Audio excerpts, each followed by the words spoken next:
Good morning. I got something I gotta confess off the bat. I am not an artist. I cannot draw anything. If you put my daughter Nevaeh's six-year-old pictures next to mine, hers would still probably look better. It is not pretty. Yet through all that, I know that there's some great things I can do, and drawing is not one of them. Around right about now is when some people carve pumpkins. Right against that, I cannot carve pumpkins that well. If you look at how I carve pumpkins, it is not pretty. You could have some beautiful looking pumpkins, and you could have, well, what I would do, or what a 6-year-old would do. If you went over to our house and saw pumpkins, they would be about the same. Just some areas we're just not gifted in. Yet there's ways we can all be excellent. And in life, there's times when we kind of do things mediocre, and then there's times when we excel, when we do things great. There's that in-between level there. Now, we can take this into our jobs, our schools, with what we do on schoolwork, what we can do with our jobs, how we act at work. Sometimes we can do this right. Sometimes we can just completely mess up with it. I worked with this guy. I didn't work personally, but I knew this guy, Josh. Josh worked at a pizza place. His job at the pizza place was he was the guy that once the pizza got off the oven, he carried it over, put it on a table, cut it up, put it in the box, and sent it out. Well, during the middle of the winter, he slipped while doing this. So as he's grabbing this pizza, the tongs that he had it with just completely slipped, and the pizza hit the ground and landed upside down. Now Josh, he's a thinker. Middle of winter, he goes and grabs a snow shovel, goes over, grabs pizza, flips it back over, and puts it on the table. And he's here looking at the pizza. Now his manager sees this. Manager comes over and goes, "Josh, how'd toppings look?" He's looking at the pizza. "They look great." He goes, "Cool, send it out." Sent out this pizza that was laying on the ground in the pizza store. Not exactly the smartest thing. Needless to say, a couple years later, some reason why, this pizza place isn't open anymore. I don't know why. But there's times when that mediocrity stands above what we're going for. When we just get complacent, when we struggle with that. On the screen behind me, you see 2 pictures of pumpkins. One that, honestly, this would be awesome for me. And then you have one that has such detail to it, I don't know how this person even did this. With how they carved this, I want to know how much time they spent on this. Mediocrity or excellence? It's something we all struggle with in every form of life. Open your Bibles to Colossians chapter 3. We're going to look at just a couple verses here, verses 22 through chapter 4, verse 1. A little history behind the town of Colossae. This is first a letter that Paul wrote to them. This town used to be the town. It's in what at the time was Asia Minor. Now it would be Turkey. And it was a great trading city. That when people traded from one area to the next, they always went through this city. Very well known, very much respected as a city. Well, throughout the years, it sort of fell out of favor with people. And it's now like a second or third class city. By the time the first century, by the time they write this, it wasn't the same city. It wasn't as significant. The town struggled more. They saw that the counterparts, the trading, went to surrounding towns around them. So Paul's writing this letter to them. And we're just going to read a couple verses through this. So it's Colossians chapter 3, verse 22. "Slaves, obey your earthly masters in everything, and do it, not only when their eye is on you and to win their favor, but with sincerity of the heart and reverence for the Lord. Whatever you do, work at it with all your heart, as working for the Lord, not for men, since you know that you will receive an inheritance from the Lord as a reward. It is the Lord Christ you are serving. Anyone who does wrong will be repaid for his wrong, and there is no favoritism.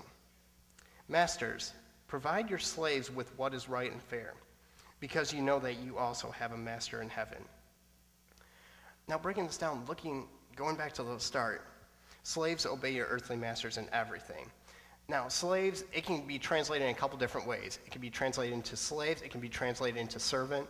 Basically, another way we could look at this today, employee versus employer. We're looking at people that don't own their own business, that are people that are underneath somebody.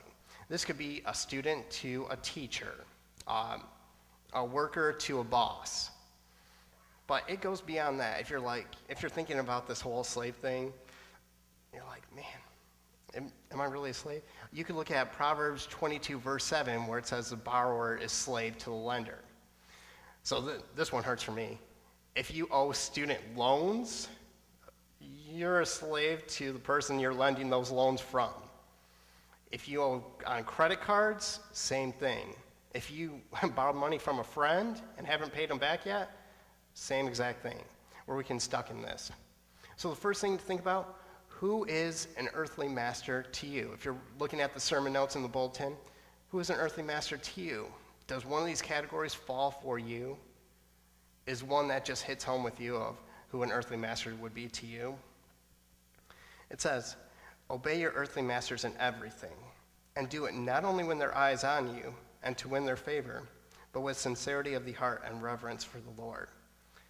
That it's easy to perform well when somebody's watching you, but that's not the person God cares about. He cares about the person who you are when nobody else is watching you, when it could be just you and him, when you could be by yourself working and the only person that knows truly what you're doing is God.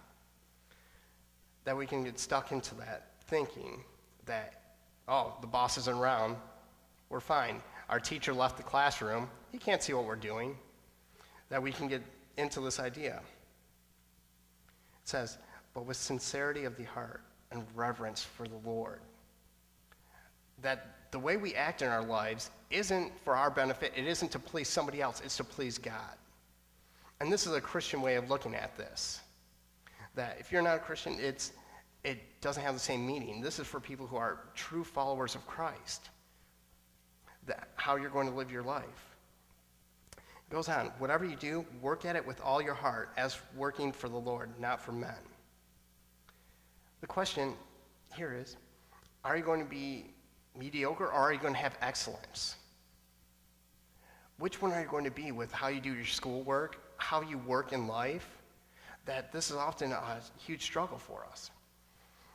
Imagine a sports team that went through, no matter how good, how talented they are, if they did not practice Monday through Friday and then still expected to win on Sunday.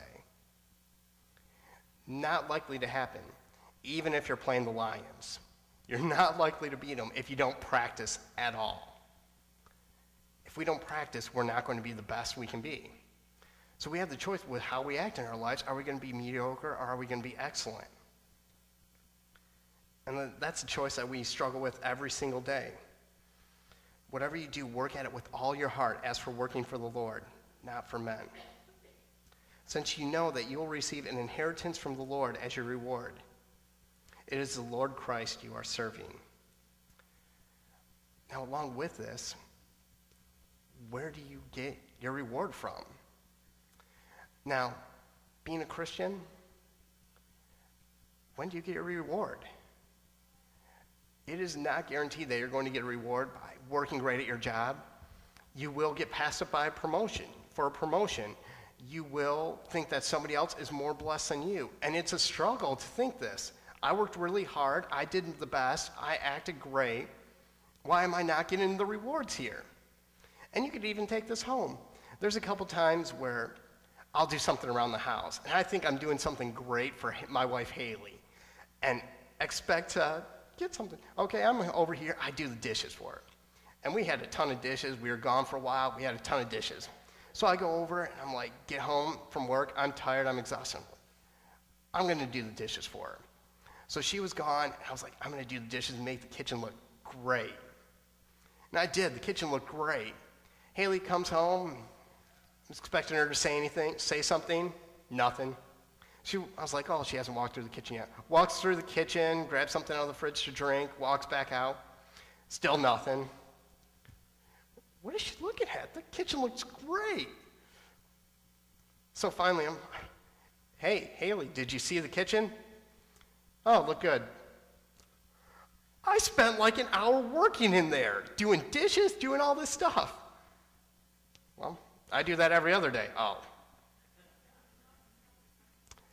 There's times where we expect some reward, some sort of significance that we're going to get something just for doing things. If we live our life like that, we're going to miss the point a lot. That there's things in our jobs, there's things in our lives, there's things in school we do not always want to do, but we have to do it. Even though there's school subjects we don't like, we still have to do that and pass if we want to move on in life. We have this choice. Goes on, whatever you do, do it with all your heart, as for working for the Lord, not for men. Since you know that you will receive an inheritance from the Lord as a reward, it is the Lord Christ you are serving. Anyone who does wrong will be repaid for his wrong, and there is no favoritism. So as a Christian, there is no favoritism. There's no way one person gets blessed more than another. That's just not how it works. In Christianity, one of the people that they write to in here is a slave, is an actual slave who got converted to Christianity. And imagine this, you're seeing Christians who are wealthy businessmen who look to be well blessed, and all of a sudden, you're still a lonely slave, but you just became a Christian. That there is no favoritism in God's eyes. God does not look down and go, wow, you were more successful because you did this, and you're not as successful because you did this. God just cares about how you worked. Did you put your effort into it? Did you do the best you could? And the people will be repaid for their wrong. Anyone who does wrong will be repaid for his wrong. There is no favoritism. We have a choice with our lives. Are we going to just get by? Once it hits Monday, I wish it was Tuesday. Once it hits Tuesday, man, I can't wait till the weekend.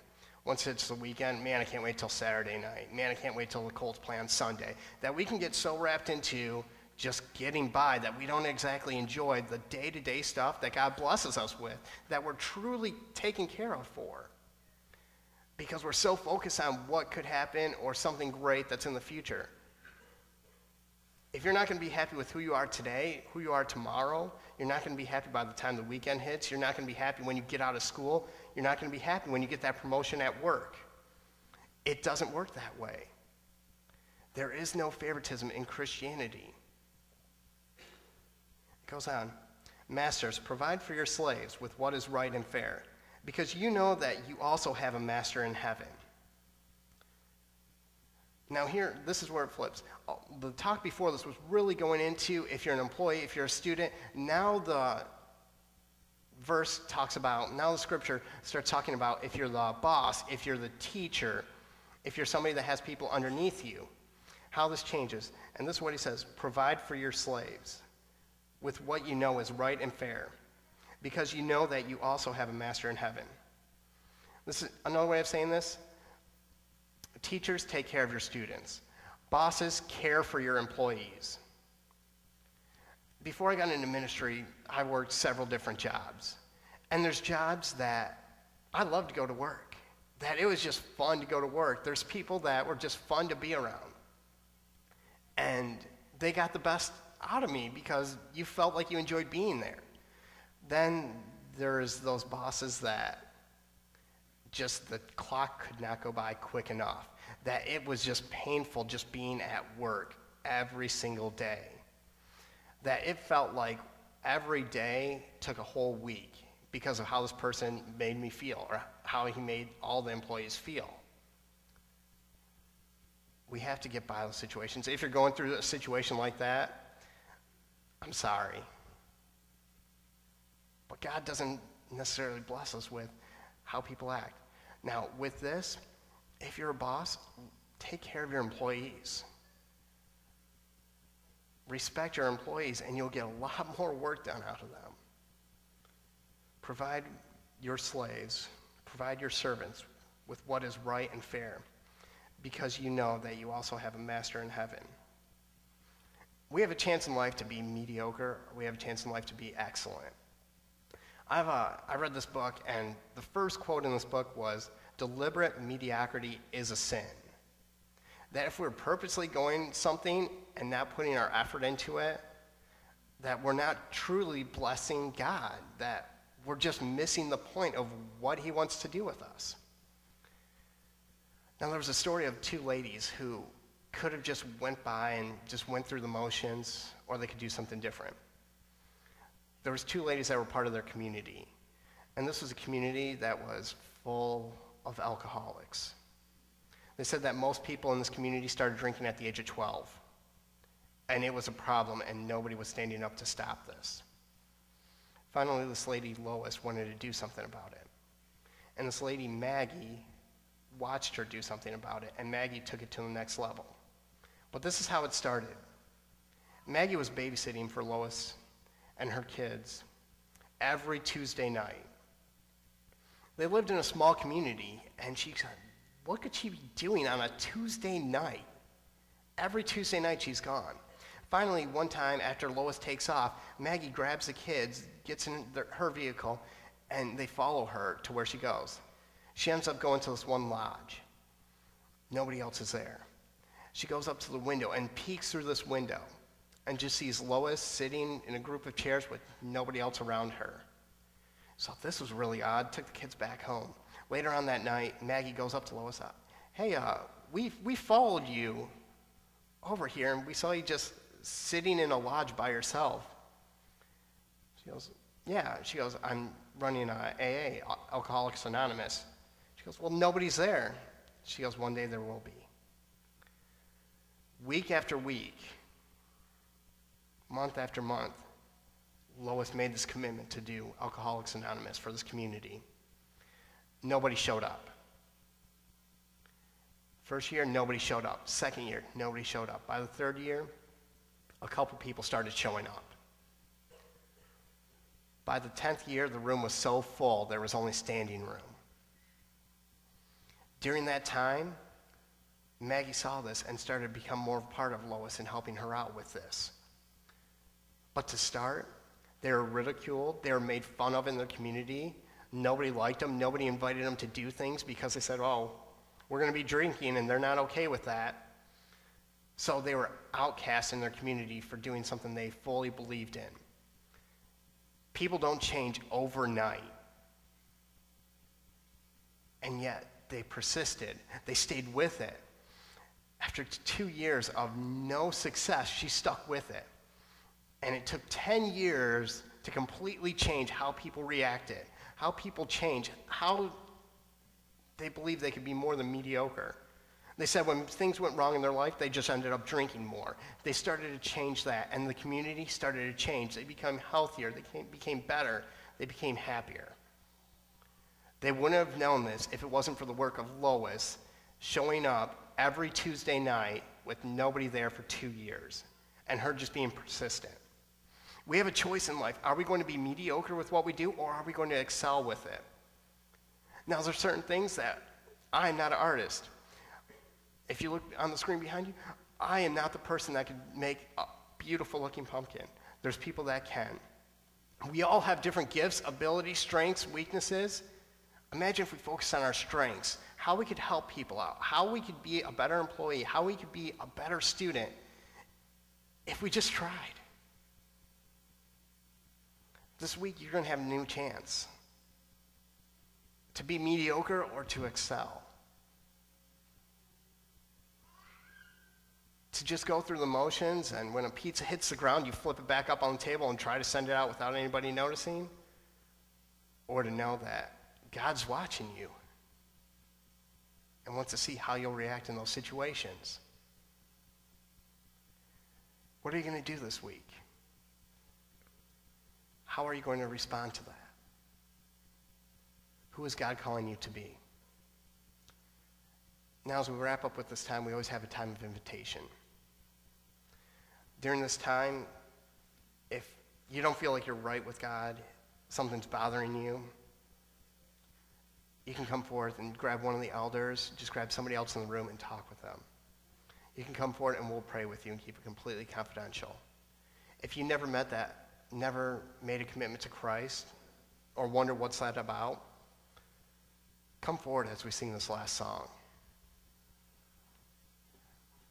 Now is a time when we can be different. We don't have to be the people we were last week. We don't have to be the people we struggled to be yesterday. We can be completely new, and that's because of Christ. Please stand as we sing this song.